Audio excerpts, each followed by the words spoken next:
2014 సంవత్సరం నుంచి 2019 వరకు పరిపాలించినటువంటి వైఎస్ఆర్సీపీ తెలుగుదేశం ప్రభుత్వం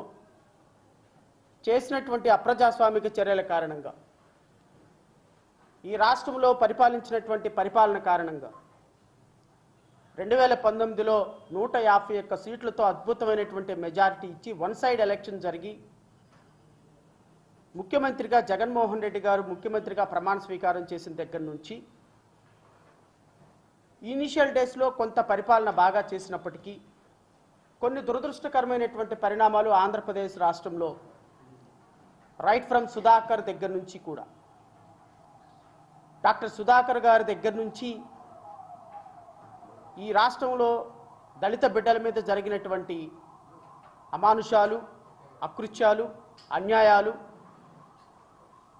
ఆ రోజు రాష్ట్ర అత్యున్నత న్యాయస్థానంలో నేనే ప్రజా ప్రయోజన వాద్యం ఫైల్ చేసి ఆ కేసుని సిబిఐకి వెళ్ళటంలో ప్రముఖమైన పాత్ర పోషించారు. అదే సందర్భంలో ఇప్పుడున్నటువంటి గౌరవ హోమ్ మినిస్టర్ వంగలపూడి అనిత గారు కూడా ఒక లెటర్ రాయటంతో హైకోర్టులో నేను వేసినటువంటి ప్రజా ప్రయోజన వాద్యం, వంగలపూడి అనిత గారు వేసినటువంటి రాసినటువంటి లెటర్ రెండూ కూడా కలిపి అప్పుడున్నటువంటి జస్టిస్ రాకేష్ కుమార్ గారు, గౌరవ జస్టిస్ ఉమాదేవి గారు సిబిఐకి ఈ కేసుని హ్యాండ్ ఓవర్ చేస్తూ ఉత్తర్వులు ఇవ్వటం జరిగింది.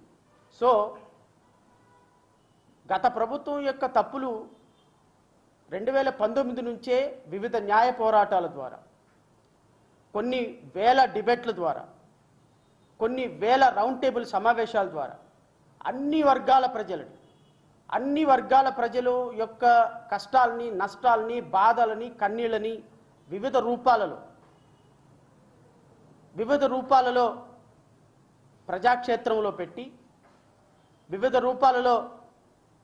ప్రజల మస్తిష్కాల్లో, ఆలోచనల్లో ఒక ఉన్నతమైనటువంటి భావాలను నెలకొల్పి ఈరోజు 164 సీట్లతోటి అత్యున్నతమైనటువంటి మెజారిటీ ఎన్డీఏ కూటమి సాధించడానికి ప్రధాన పాత్ర పోషించిన వ్యక్తుల్లో జై భీమరావు భారత్ పార్టీ వ్యవస్థాపక అధ్యక్షుడిగా జడా శ్రావణ్ కుమార్ కూడా ఒకళ్ళు.